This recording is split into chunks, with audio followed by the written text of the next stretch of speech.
Good morning বলে আজকের ভিডিওটা শুরু করছি। আজকে পুরীতে আমাদের থার্ড দিন, আর আমরা আজকে যাচ্ছি উড়িষ্যার বেশ কিছু সাইট সিন করতে, এবং তার মধ্যে থাকছে চন্দ্রভাগা, উদয়গিরি, খণ্ডগিরি এবং আরও বেশ কয়েকটা মন্দির সহ কোণার্কের মন্দির। তো এরকম মোটামুটি 9টা স্পট আমরা আজকে ঘুরতে যাচ্ছি, এবং তার জন্য আমরা বাস সার্ভিস নিয়েছি। এবং বাস কোথা থেকে শুরু হচ্ছে, আমাদের হোটেলের বাইরেই এক এজেন্সি রয়েছে, ট্যুরিস্ট এজেন্সি, তো তাদের থেকেই আমরা বাস সার্ভিস নিয়েছি।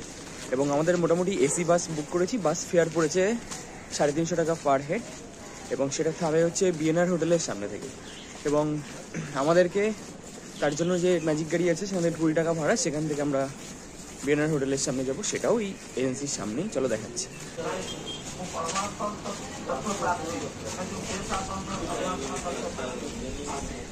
সোজা হচ্ছে আমাদের হোটেল, আর হোটেলের এই সামনেই হচ্ছে সম্পর্ক ট্যুরস অ্যান্ড ট্রাভেলস, সেখান থেকে আমরা বাস সার্ভিস নিয়েছি। আর এর সামনে উল্টো দিকেই হচ্ছে আমাদের ম্যাজিক গাড়ি, আর এই ম্যাজিক গাড়ি করে আমাদের বিএনআর হোটেলের সামনে যেতে হবে। তো আজকের এই ভিডিওতে উড়িষ্যার এই সাইট সিনগুলো তোমাদেরকে ঘুরিয়ে দেখাবো। তো চলো ভিডিওটা শুরু করা যাক। আজকের যে ট্যুরটা আমরা করতে যাচ্ছি তার মধ্যে কোণার্কের সূর্য মন্দির, ভগবান শিবের লিঙ্গরাজ মন্দির এবং আগে দেখে আসা পুরীর জগন্নাথ মন্দির কিন্তু উড়িষ্যার 3 কোণে অবস্থিত, এবং তাই জন্য আজকের এই ট্যুরটাকে বলা হয় গোল্ডেন ট্রায়াঙ্গেল ট্যুর। এবং এই ট্যুরে কোণার্কের সূর্য মন্দিরের এক সুন্দর ইতিহাস এবং লিঙ্গরাজ মন্দির দেখবই, এছাড়াও চন্দ্রভাগা বিচ কিন্তু রয়েছে, সেগুলোর ইতিহাস খুব যত্ন সহকারে তোমাদেরকে তুলে ধরার চেষ্টা করব।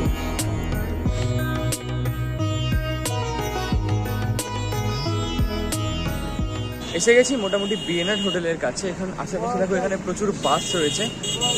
আমাদের বাসের নাম্বার অবশ্য ওই এজেন্সির ওখান থেকে দিয়ে দিয়েছে। এখন আমাদের বাসটা ফার্স্ট এখানে এসে খুঁজতে হবে। এটা হচ্ছে আমাদের বাস। আমি যদি বাসের লুকটা একবার একটু দেখাই, 2x2 পুশ ব্যাক। এই যে আমরা ঢুকে পড়লাম বাসে, আর বাসে আমাদের সিট নাম্বার খুঁজবো।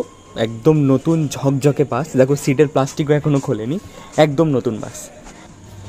বাসের সিটের কথা যদি বলি, বেশ আরামদায়ক। কিন্তু আমি এর আগেও তো উড়িষ্যার ট্যুরে গিয়েছি, উড়িষ্যার বাস খুব ভালো হয়, বিশেষ করে ট্যুরিস্ট বাসগুলো। এবং ওপরে ফ্যাসিলিটির কথা যদি বলি, এই যে ওপরে কিন্তু লাইট রয়েছে এবং এসি সুইচ অন অফ করার ব্যবস্থা রয়েছে, এবং বড় আশেপাশের দৃশ্য দেখার জন্য বড় জানালা রয়েছে। এখন 7টা 20 বাজে, আরও মোটামুটি 20 মিনিট বাকি আমাদের বাস ছাড়তে। এবং যাত্রার শুরুতে একটা ইম্পর্টেন্ট কথা তোমাদেরকে জানিয়ে রাখি, যে সোমবার যারা এই দিকটায় যাচ্ছ, এই যে কোণার্ক মন্দির, উদয়গিরি, ধবলগিরি, এই জায়গাগুলোতে যারা ট্রাভেল করতে যাচ্ছে, একটা জিনিস মনে রাখবে, সোমবার কিন্তু নন্দনকাননটা বন্ধ থাকে। তো যারা সোমবারের ট্রিপে ভাবছো নন্দনকাননকে রাখবে, নন্দনকানন সোমবার বন্ধ থাকে, ওদিন ওটা বাদ। আজকে যেহেতু আমাদের সোমবার, আমাদের কিন্তু নন্দনকানন আমরা যেতে পারছি না। তাছাড়া বাকিগুলো যাচ্ছে আর কি। মোটামুটি নন্দনকানন বাদ দিয়েও 9টা স্পট আমরা ঘুরবো। এখন 8:11 বাজে এবং আমাদের বাস কিন্তু চলা শুরু করেছে। এবং প্রথমে যাচ্ছে আমাদের বাস চন্দ্রভাগা, এবং সেখান থেকেই পাশেই কোণার্কের সূর্য মন্দির। তো এই দিকটা যেতে কিন্তু বেশ কিছু নদী আমাদের চোখে পড়বে, এবং এই নদীগুলো কিন্তু সব মিশেছে বঙ্গোপসাগরে গিয়ে। প্রথমেই চলে এসেছি আমাদের প্রথম স্পট চন্দ্রভাগায়, এবং এখানে আমাদের সময় দেওয়া হয়েছে 20 মিনিট।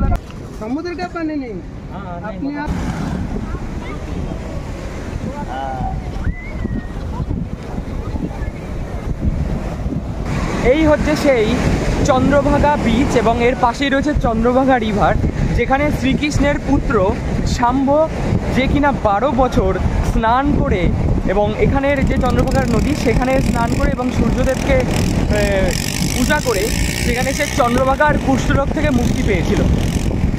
দারুণ একটা ইতিহাস আছে কিন্তু এই বিচে আছে। আর এটা হচ্ছে আমাদের এই আজকের পুরো ট্যুরের প্রথম জার্নি।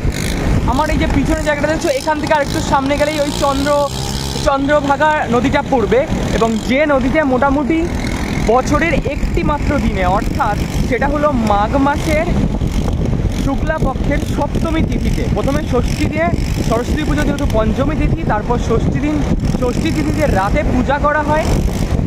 সেই পূজার পর 7ম তিথিতে নদী থেকে কিন্তু একা একা জল ওঠে, যা বলা হচ্ছে এখানকার, এটাই ইতিহাস। এবং এটা কিন্তু সেই জলটা কিন্তু কোনো সমুদ্রের জল নয়, একদম নদী থেকে পৃথিবীর নিচ থেকে একা একা ওই একটা দিন মাত্র জল চলে আসে উপরে। এবং বলা হয় যে ওই নদীতে যদি কেউ স্নান করে, মোটামুটি যাদের চর্মরোগ, যত রকমের রোগ আছে, চর্মরোগ, কুষ্ঠরোগ, ওই নদীতে স্নান করলে নাকি সব সেরে যায়, এমনটাই কথিত আছে এখানকার। এবং তার জন্য বহু মানুষ এখানে এসে পূজা করে। আর এখানকার সমুদ্র বীচটা কিন্তু খুব সুন্দর, দারুণ। আগে নাকি এখানে একটা বন্দর ছিল, মানে আগে একটা বন্দরই ছিল। এবং যেহেতু যার জন্য কোণার্ক সূর্য মন্দির থেকে সেই বন্দরটা খুবই কাছে ছিল, এবং সেই মন্দির তথা এই এলাকাটাকে বাঁচানোর জন্য উড়িষ্যা গভর্নমেন্ট সেই বন্দরটাকে পোর্ট করে, মানে অন্য জায়গায় ট্রান্সফার করেছে, এখান থেকে 200 কিলোমিটার দূরে, যার নাম হচ্ছে পারাদ্বীপ বন্দর। আগে এখানে যে বন্দরটা ছিল সেখান থেকে ওই সুমাত্রা, জাভা, শ্রীলঙ্কা এবং বিভিন্ন জায়গা, বিশেষ করে শ্রীলঙ্কা, এখান থেকে কিন্তু চাল যেত। শ্রীলঙ্কার মানুষ আগে এখানকার বন্দর থেকে যাওয়া চালের মাধ্যমেই তাদের খাওয়ার যোগানটা পেত, আজ থেকে বহু বছর আগে। বিচের এই সাইডটা পুরোপুরি ফাঁকা, একটা জনমানব নেই, যা লোকজন সব কিন্তু এইটুকু জায়গাতে। আমাদের বাস ওখানে দাঁড়িয়ে আছে, এখন আমি চলে যাব। এটাই হচ্ছে সেই নদী, চন্দ্রভাগা নদী বলা হয়। এবং এটা হচ্ছে সেই নদী যেখানে বছরে একবার মাত্র জল ওঠে। এখন পুরো মানে পুরো জল নেই, একদম খালি। এবং যেহেতু হাতের সময় কম, 20 মিনিটের জন্য, তো আমি অতটা দূরে আর যাচ্ছি না, এখান থেকে তোমাদের একটু দেখিয়ে নিলাম। আর একটা প্রশ্ন হতে পারে যে নাম চন্দ্রভাগা কেন? অ্যাকচুয়ালি চন্দ্র কথার অর্থ হচ্ছে চাঁদের কথা বোঝানো হয়, এবং চন্দ্রদেব, আর ভাগা হলো সূর্যদেবের একটি নাম। সূর্যদেবের অসংখ্য নাম রয়েছে, তার মধ্যে প্রধান যে 12টা নাম রয়েছে তার একটি হচ্ছে ভাগা। হাতে খুব সময় কম আজকে, প্রতিটা স্পট এভাবেই আমাদেরকে ঘুরতে হবে, একটা লিমিটেড সময়, তার মধ্যেই যতটুকু যা দেখার, যতটুকু জানার, যতটুকু উপভোগ করার, এটুকুর মধ্যেই করতে হবে। বেশ অনেকগুলো স্পট, আমাদের যিনি ট্যুরিস্ট গাইড আমাদের বাসের, তিনি 12 ঘন্টার মধ্যে সব কিছু কমপ্লিট করবেন।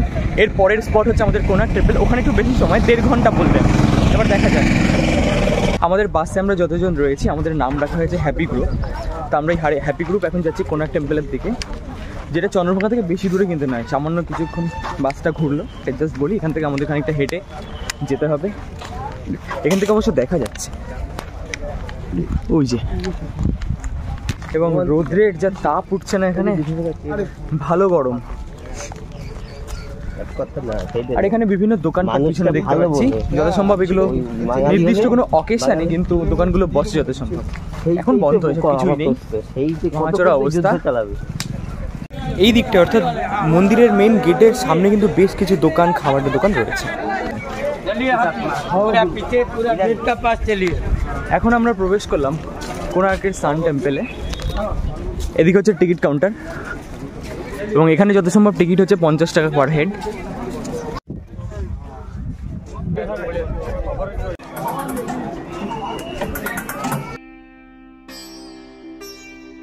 সম্পূর্ণ মন্দিরের তথ্যটাকে আমি দুটো ভাগে ভাগ করতে চাই। প্রথমে মন্দিরের জিওমেট্রিক্যাল স্ট্রাকচারটা কেমন সেটা আমি দেখাবো, এবং পরে বলবো মন্দিরের আসল ইতিহাস। কোণার্কের সূর্য মন্দির, অর্থাৎ এই কোণার্ক কথার অর্থ হলো কোণ। কোণ মানে অ্যাঙ্গেল, অর্থাৎ যে কোণ থেকে কিন্তু সূর্যদেব উদিত হয়, তাই হলো কোণার্কের মন্দির। আর এই মন্দির বলা হয় পৃথিবীর যত সূর্যদেবের মন্দির আছে তার মধ্যে সবথেকে অন্যতম, এবং ভারতের শ্রেষ্ঠ এবং সবচেয়ে বড় সূর্যদেবের মন্দির। এই মন্দির সৃষ্টির সময় কিন্তু 227 ফুট বানানো হয়েছিল, বর্তমানে যেটা 90 ফুটে এসে দাঁড়িয়েছে, কারণ বিভিন্ন সময় কালের নিয়মে বিভিন্ন শত্রুর দ্বারা কিন্তু এই মন্দিরের আক্রমণ হয়েছে।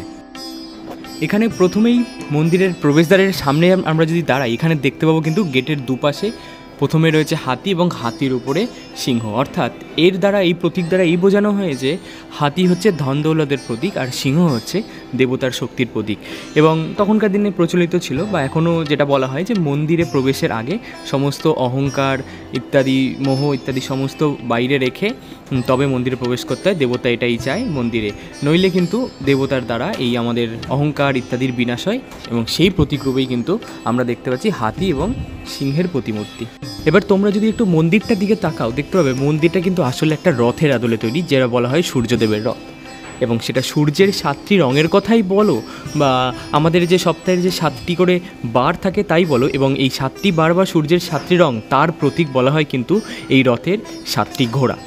এবং প্রত্যেকটা, এবং রথের দুদিকে 12টা 24টা চাকা রয়েছে, এবং প্রতিটা চাকা এক একটা পক্ষকে নির্দেশ করে। অর্থাৎ আমাদের সারা বছর জুড়ে টোটাল 24টা পক্ষ 24টা চাকাকে রিপ্রেজেন্ট করে। শুধু তাই নয়, এবং প্রত্যেকটা চাকার মধ্যে একটা অদ্ভুত বৈশিষ্ট্য আছে। এই 24টা চাকার প্রত্যেকটা চাকাই কিন্তু আসলে এক একটা ঘড়ি বলা যেতে পারে, মানে সূর্য ঘড়ি। তখনকার দিনে তো এখনকার মতো ডিজিটাল ওয়াচ বা কোনো কাটা ওয়াচ ছিল না, তো তখন এই সূর্য ঘড়ি দেখে, অর্থাৎ এর যে চাকাগুলোর যে মাঝে অ্যাক্সেলটা রয়েছে সেটার ছায়া দেখে কিন্তু তখনকার দিনে সময় গণনা হতো। এবার কিভাবে যদি বলি, চাকাটার মধ্যে টোটাল দেখো বড় 8টি কাঁটা রয়েছে এবং প্রতিটা 2টি কাঁটার ভেতরের অন্তর হচ্ছে 3 প্রহর। তখনকার দিনে সমস্ত দিনকে টোটাল 8টি প্রহরে ভাগ করা হয়েছিল এবং প্রতিটা 2টি বড় কাঁটার মাঝে দেখো একটা ছোটো কাঁটা, মানে এপাশে 1.5 প্রহর ওপাশে 1.5 প্রহর। আর সেই কাঁটাগুলোর মাঝে কিন্তু ছোটো ছোটো কিছু বল রয়েছে, সেগুলো কিছু সেকেন্ড বা মিনিট এইরকম নির্দেশ করে। এই যে ছায়া পড়েছে দেখো। তো এই কোণার্কের মন্দিরের কিন্তু প্রতিটা ডিটেলস খুঁটিনাটি কিন্তু অসম্ভব ইন্টারেস্টিং, এবং তখনকার দিনের যে আর্কিওলজিস্টরা যারা ছিল বা বলা হয় যারা এই মন্দির বানিয়েছে 12,000 শ্রমিক, তো তাদের কী পরিমাণ মাপজোক, কী পরিমাণ সাইন্টিফিক ক্যালকুলেশন সব কিছু এই মন্দিরের আনাচে কানাচে লুকিয়ে আছে। এই যে আমার পিছনে এখন যে স্ট্রাকচারটা দেখছো, এই স্ট্রাকচারটা কিন্তু আমাদের আগে ডাক টিকিটের মানে যে রেভিনিউ স্ট্যাম্প ছিল তাতে কিন্তু এই ছবিটা দেখা যায়, গুগলে সার্চ করলে পাওয়া যাবে এটা। এই যে আমার পিছনে যে গেটটা দেখছো, এটা পর্তুগিজদের আক্রমণ থেকে বাঁচানোর জন্য লর্ড কার্জন এই 3টে গেট, এটা হচ্ছে সাউথ গেট, 3টে গেট কিন্তু বন্ধ করে দিয়েছিলেন। এবং পরে ব্যাপার হচ্ছে 2026 সালে কিন্তু এই গেট খোলা হবে সরকার থেকে, ভারত সরকার থেকে এই গেটটা খোলা হবে। তখন হয়তো মানুষ এই মন্দিরের ভিতর প্রবেশ করতে পারবে। এখন কিন্তু মন্দিরের ভেতরে যাওয়ার কোনো চান্স নেই, এখন সব দিক থেকে বন্ধ। এই জন্য সাধারণ মানুষ মন্দিরের আশপাশটাই বেশিরভাগ সময় ঘোরে। আমরা মন্দিরের উপরে উঠছি,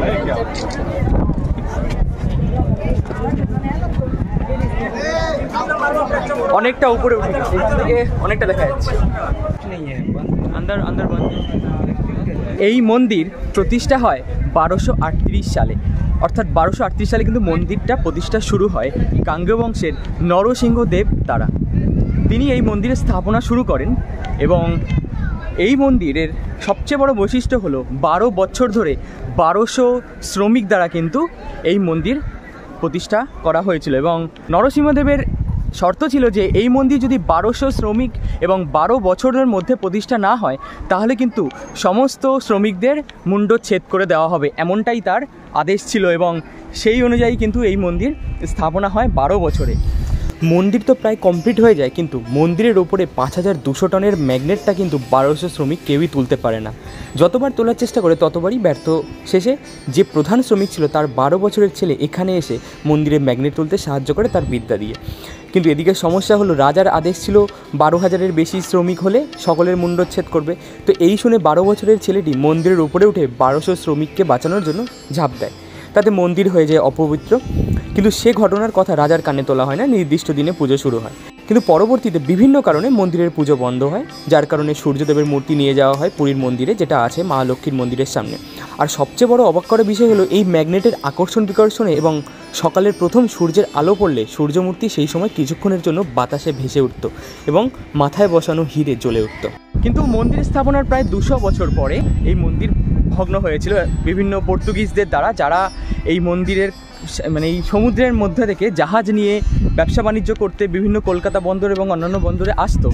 তখন কিন্তু এই মন্দিরের এই যে ম্যাগনেট ছিল প্রায় 5200 টন ওজন বিশিষ্ট ম্যাগনেট কিন্তু এই মন্দিরে ছিল, যেটা মন্দিরের মাথায় বসানো ছিল। সেটার সম্পর্কে একটা ইতিহাস আছে, সেটা আমি পরে বলছি। এবং সেই ম্যাগনেট দ্বারা কিন্তু তাদের ওই যে কম্পাস, সেই ম্যাগনেট দ্বারা আকর্ষণ হয়ে তাদেরকে এদিকে টেনে নিয়ে আসতো। এবং তখন তারা কিন্তু পরবর্তীতে এই সমস্ত জাহাজ যখন দেখছে যে এই মন্দিরের কাছাকাছি এসে চলে আসছে, তখন তারা এসে কিন্তু এই মন্দির ভেঙে দেয়। মন্দির ভেঙে দেয় বলতে মন্দিরের ম্যাগনেট ভেঙে দেয়। এবং পরবর্তীতে ইংরেজরা মন্দিরের মাথায় যে সূর্যদেবের যে হিরে বসানো ছিল সেটা তারা নিয়ে চলে যায়, যেটা এখন লন্ডন মিউজিয়ামে আছে। এবং সূর্যদেবের যে মূর্তি রয়েছে, কিছু মূর্তি রয়েছে দিল্লি মিউজিয়ামে। কোনার্ক টেম্পল দেখার পরে আমরা দুপুরের খাবার জন্য এই আহারে হোটেল, এই হোটেলে দুপুরের খাবারটা সারলাম। আমরা যখন বাসে করে কোনার্ক টেম্পলের এই এলাকায় আসলাম তখন এখানে আমাদেরকে অর্ডার দিতে হয়েছিল। এখানে বিভিন্ন থালি সিস্টেম আছে, বেঙ্গলি, মারাঠি, পাঞ্জাবি, মিক্সড থালি, স্পেশাল থালি, এদের বিভিন্ন রকমের আছে আর কি। বাঙালি তো অবশ্যই আছে। এবং টেম্পেলে মোটামুটি 1 ঘন্টা 10টা থেকে 11টা আমরা টেম্পেলে কাটালাম কোনার্ক মন্দিরে। তারপরে মোটামুটি 11টার সময় এখানে এসে আমরা খাবারটা সেরে নিলাম। বেঙ্গলি থালি পড়েছে এখানে 130 টাকা, বাকিগুলো বিভিন্ন দামের আর রয়েছে আর কি, 160, 70 এরকম একটা বিভিন্ন। তো এবং তোমরা এসে, আর তো আশেপাশে কোনো হোটেল আমি দেখছি না, খাবার জায়গা এই একটাই, তো মোটামুটি খারাপ ছিল না। সামনে একটা দোকান থেকে একটা জলের বোতল নিয়ে নিলাম, কারণ এখনো অনেকটা জার্নি রয়েছে। রোদ্রে টাক ফেটে যাচ্ছে, এত গরম, মারাত্মক রোদ, মারাত্মক। অর্ধেক এনার্জি রোদেই নষ্ট করে দিচ্ছে। রোডটার নাম রিং রোড, একটা দোকানে লেখা দেখলাম, এবং বেশিরভাগ দেখছি এখানে কিন্তু পাবলিক ট্রান্সপোর্ট বলে কিছু চোখে পড়লো না আমার, যা দেখলাম সব ট্যুরিস্ট বাস এবং কিছু প্রাইভেট কার রয়েছে, এগুলোই। মানে এখানকার মানুষ কিসে চলাচল করে, মোটামুটি ভুবনেশ্বর বা পুরীর ওই সাইডে কীভাবে চলাচল করে জানা নাই। বেশ কিছুক্ষণ বাস চলার পর আমরা এখন দাঁড়িয়ে আছি ধৌলি শান্তিস্তূপে যাওয়ার জন্য, এবং সেখানে যেহেতু আমাদের বাস যেতে পারবে না, যার জন্য আমাদের এরকম ছোট বাস আছে, এগুলো আমাদের উঠতে হবে। আমাদের বাস থেকে নামার পর, বাসে এসি ছিল বলে কোনো প্রবলেম ছিল না, এই বাসে নামার পর হঠাৎ করে একটা গরম এখানে আসলো, মানে তাপ প্রচণ্ড, সহ্য করার মতো নয়, মানে কোনো শেড ছাড়া রোদের মধ্যে দাঁড়ানোই যাচ্ছে না। এই যে বাসগুলো রয়েছে, ছোট ছোট গাড়ি, এগুলো করে আমাদের নিয়ে যাবে, 10 টাকা যেতে 10 টাকা আসতে। যেহেতু আমাদের বাসগুলো ওপাশে রয়েছে, বাসগুলো যেহেতু পাহাড়ের একটু উপরে, তো বাস যেতে পারবে না বলে এই ব্যবস্থা। এটা হচ্ছে পুরো স্ট্যান্ড এই গাড়িগুলোর।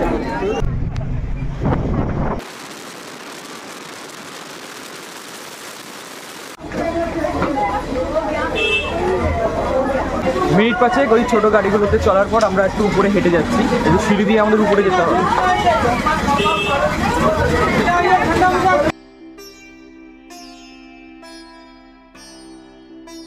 কলিঙ্গ যুদ্ধের পরে এই স্থানে মহান রাজা অশোকের বৌদ্ধ ধর্মে রূপান্তরিত হওয়ার জন্য বৌদ্ধ ধর্মের অনুরাগীরা এই শান্তি স্তূপটি তৈরি করেছিলেন, যার আরেক নাম পিস প্যাগোডা। ধৌলি পাহাড়ের অপর পাশ দিয়ে বয়ে চলা ছোট্ট দয়া নদীর তীরে এই ধৌলি পাহাড়ের ওপরে পিস প্যাগোডা নির্মিত হয়েছে। এটি 1972 সালে এই উড়িষ্যা গভর্নমেন্টের সহযোগিতায় একটা প্রকল্প হিসেবে নির্মিত হয়েছে, যা 261 খ্রিস্টাব্দে যে কলিঙ্গ যুদ্ধ হয়েছিল তাকে চিহ্নিত করতে। ধৌল শান্তিস্তূপে বিভিন্ন ভঙ্গিতে কিন্তু এখানে ভগবান বুদ্ধের 4টি বিশাল মূর্তি রয়েছে চারপাশে, এবং পাথরের উপরে খোদাই করা গৌতম বুদ্ধের জীবনের বিভিন্ন ঘটনাও কিন্তু রয়েছে। স্তূপের ঠিক পেছনে একটা শিব মন্দির লক্ষ্য করলে দেখা যাবে। ধৌলি পাহাড়ের অন্যান্য প্রধান আকর্ষণগুলো হলো বিভিন্ন শিলা আদেশ, সেই সময় যা সম্রাট অশোকের হৃদয় পরিবর্তনের জীবন্ত সাক্ষ্য। ইতিহাসবিদরা অনেকে বলেন যে এই কলিঙ্গ যুদ্ধের পরে যে অশোকের যে একটা মানসিক পরিবর্তন হয়েছিল, চণ্ডাশোক থেকে যে ধর্মাশোক হয়ে যায়, সেই সময় সমগ্র বিশ্বের কল্যাণের কথাই কিন্তু লিখেছিলেন এখানে।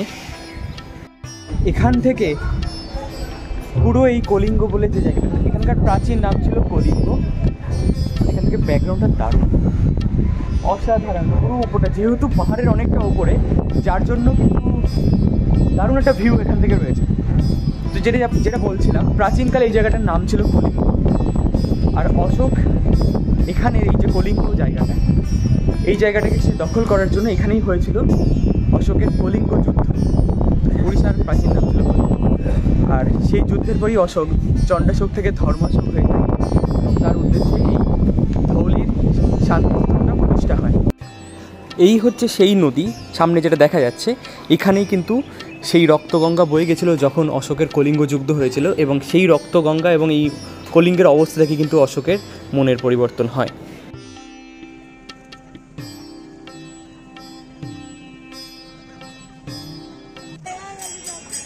এরপর আমরা চলে এসেছি সরাসরি ভুবনেশ্বরের সবথেকে পুরনো মন্দির লিঙ্গরাজ মন্দিরের সামনে।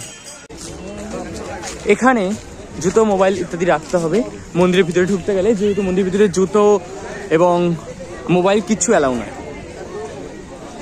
এবং তার জন্য কিন্তু আমি মন্দিরের ভেতরটা তোমাদের বিশেষ কিছু দেখাতে পারবো না, যা দেখাবো এই সাইড দিয়ে। এখান থেকে মন্দিরের এন্ট্রিটা হয়, আমি এন্ট্রি গেটটা একটু দেখাচ্ছি।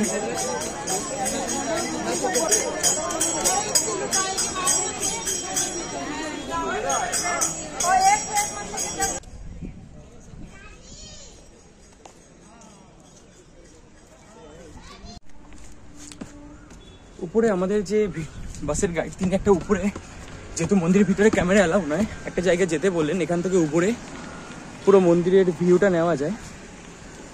এই যে ভেতরে যেহেতু ক্যামেরা অ্যালাউ নয়, এই হচ্ছে সেই লিঙ্গরাজ মন্দির। এখানে ভগবান বিষ্ণু মহেশ্বরের রূপে এখানে এই মন্দিরে তিনি বিরাজমান আছেন। এবং এটা হচ্ছে সবচেয়ে বড় মন্দির, এবং এই বড় ছোট মিলিয়ে মোটামুটি 65টা মন্দির কিন্তু এর ভেতরে রয়েছে। ভেতরটা আমরা একটু ঘুরে আসলাম। এই মন্দিরের ইতিহাস সম্পর্কে যদি দু কথা একটু বলি, 1100 শতকের 1225 থেকে 1240 খ্রিস্টাব্দ নাগাদ সোমবংশীয় রাজা প্রথম যজতি কেশরী দ্বারা কিন্তু এই মন্দির নির্মাণ করা হয়। এবং এই যজতি কেশরী কিন্তু তার রাজধানী জাজপুর থেকে ভুবনেশ্বরে স্থানান্তরিত করেন, যা একটা প্রাচীন ধর্মগ্রন্থ ব্রহ্মপুরাণ থেকে জানা যায়। 1100 শতকে নির্মিত এই লিঙ্গরাজ মন্দিরটি ভগবান শিবের উদ্দেশ্যে উৎসর্গ করা, এবং যেটা হচ্ছে এই ভুবনেশ্বর শহরের সবথেকে বড় মন্দির, যেটা আমি আগেও বললাম। এবং এই মন্দিরের সামনে যে প্রধান স্তম্ভটা রয়েছে, যেটা 108 ফুট উঁচু এবং লাল পাথরের নির্মিত মন্দির, এবং এই মন্দিরের শিবলিঙ্গ কিন্তু স্বয়ম্ভু হিসেবে গণ্য করা হয়, অর্থাৎ ভগবান শিব এবং ভগবান বিষ্ণু উভয় হিসাবেই পূজা করা হয়।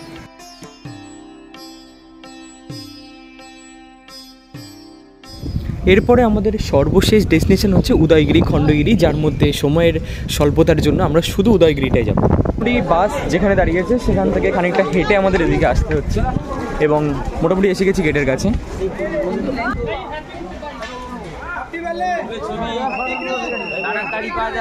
এটা এখন আমরা আছি উদয়গিরিতে। এরপরে ওপাশে রয়েছে খণ্ডগিরি। আমাদেরকে গাইড বললো যে শুধু উদয়গিরিটাই ঘুরতে, যেহেতু সময়ের অভাবের জন্য। মোটামুটি এই উদয়গিরি আর খণ্ডগিরিতে যতগুলো গুহা আছে, মোটামুটি 32টা মতন গুহা আছে বললো, এবং ম্যাক্সিমাম সেটা আছে এই উদয়গিরিতে।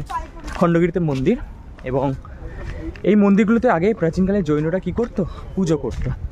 যখন কলিঙ্গের যুদ্ধ হয়েছিল তার আগে, অশোকের যে যুদ্ধের সময় অত্যাচার হচ্ছিল, তখন কিন্তু মানুষ এই জৈন ধর্মে শান্তির জন্য জৈন ধর্মে তারা শিফট হয়ে যেত, এবং তখন মানুষ এই উদয়গিরিতে এসে থাকতো, এখানে পূজা অর্চনা করতো।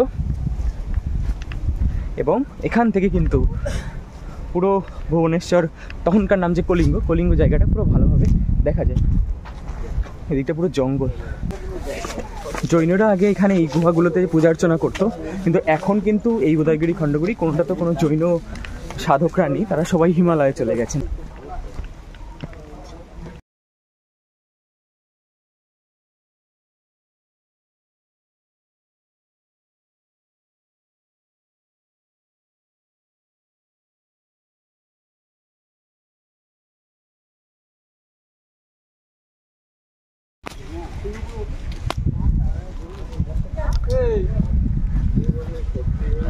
এই যে গুহাটা, এটার নাম হচ্ছে গণেশ গুম্ফা। এই যে গণেশ গুম্ফা। আরও সামনে অনেকগুলো গুহা আছে। চলো আস্তে আস্তে এগিয়ে যাই আমরা, একদমই টপে যাবো, ঠিক আছে?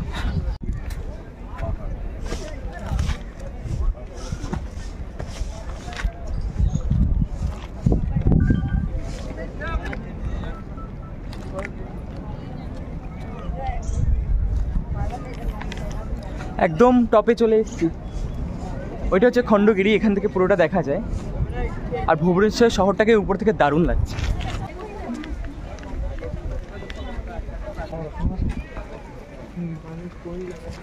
একটা গুহার মধ্যে রয়েছি, গুহার মধ্যে কুকুর শুয়ে রয়েছে। উঠে না আসে, কেটে পড়ি। খণ্ডগিরি ও উদয়গিরি নামে এই যমজ পাহাড়, যা কুমারগিরি এবং কুমারীগিরি নামেও পরিচিত, তাদের শিলাকাটা গুহাগুলির জন্যই বিখ্যাত, যেগুলি খ্রিস্টপূর্ব প্রথম এবং দ্বিতীয় শতাব্দীতে জৈন সন্ন্যাসীদের জন্য নির্মিত হয়েছিল। উদয়গিরি গুহাগুলি প্রায় 135 ফুট উঁচু এবং খণ্ডগিরি গুহাগুলি 118 ফুট উঁচু, এবং উদয়গিরি গুহাগুলি কিন্তু ব্রাহ্মলিপিতে খোদাই করা হাতিগুম্পা শিলালিপির জন্যই বিখ্যাত। শিলালিপিটি জৈন নমকার মন্ত্র দিয়ে শুরু, এবং খারবেল রাজা কর্তৃক পরিচালিত বিভিন্ন সামরিক অভিযানকে তুলে ধরে। এর মধ্যে সবচেয়ে গুরুত্বপূর্ণ হলো উদয়গিরির রানী গুম্ফা, যা একটা 2তলা মঠের সমান। আর এই গুহাগুলি কিন্তু দেখলেই বোঝা যায় যে এগুলো কিছু আছে প্রাকৃতিক আর কিছু কিন্তু মানুষের দ্বারা তৈরি। মানে যেটা আমি তখন শুরুতেই বলেছিলাম যে জৈন যে সন্ন্যাসীরা আছে তাদের থাকার জন্য কিন্তু বেশ কিছু পরবর্তীতে গুহা বানানো হয়েছিল।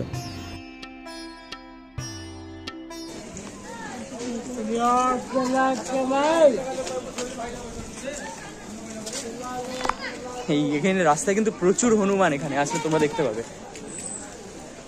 ফোন টান নিয়ে না বেরিয়ে, এটা ভয় লাগছে, शिमला गए ओरकम एक ही एक्सपीरियंस হয়েছিল। भैया दूसरे दिन जब नंदनकानन हम कवर करते हैं तो उस दिन में कौन सा कोई टाइम में कैसे कवर करते हैं? इस टाइम में एक धौलीगिरी स्पॉट को कैंसिल करते हैं क्योंकि धौलीगिरी दिखा के ये नंदनकानन कवर हाँ वो तो बहुत बड़ी एरिया है, उसमें सवारी का टाइम अलग से देता है। नहीं हम लोग सब जगह को कवर करते हैं, लेकिन टूरिस्ट लोग कहते हैं कि नहीं भैया अभी हमें नंदनकानन जाना है, इसे स्किप करो। हम लोग लेकिन कोई स्किप नहीं करते हैं।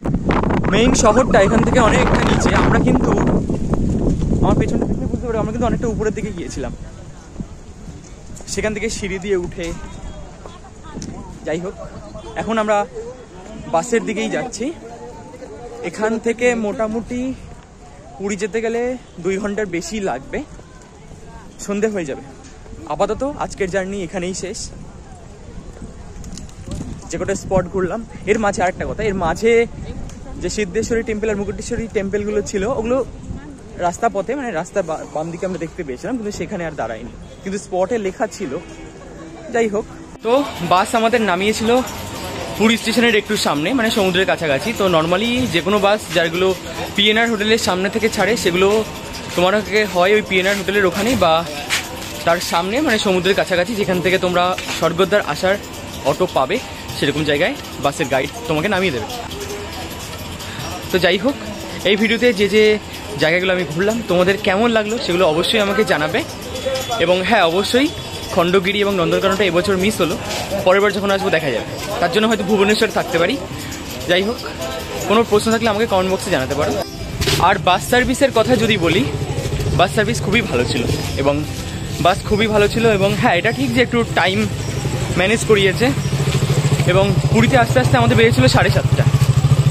আর অবশ্যই তোমরা যদি এই মাসে আসো মানে এই গরমের মধ্যে যদি আসো তোমরা অবশ্যই কিন্তু এসি বাস বুক করো, নাহলে গরমে শেষ হয়ে যাবে।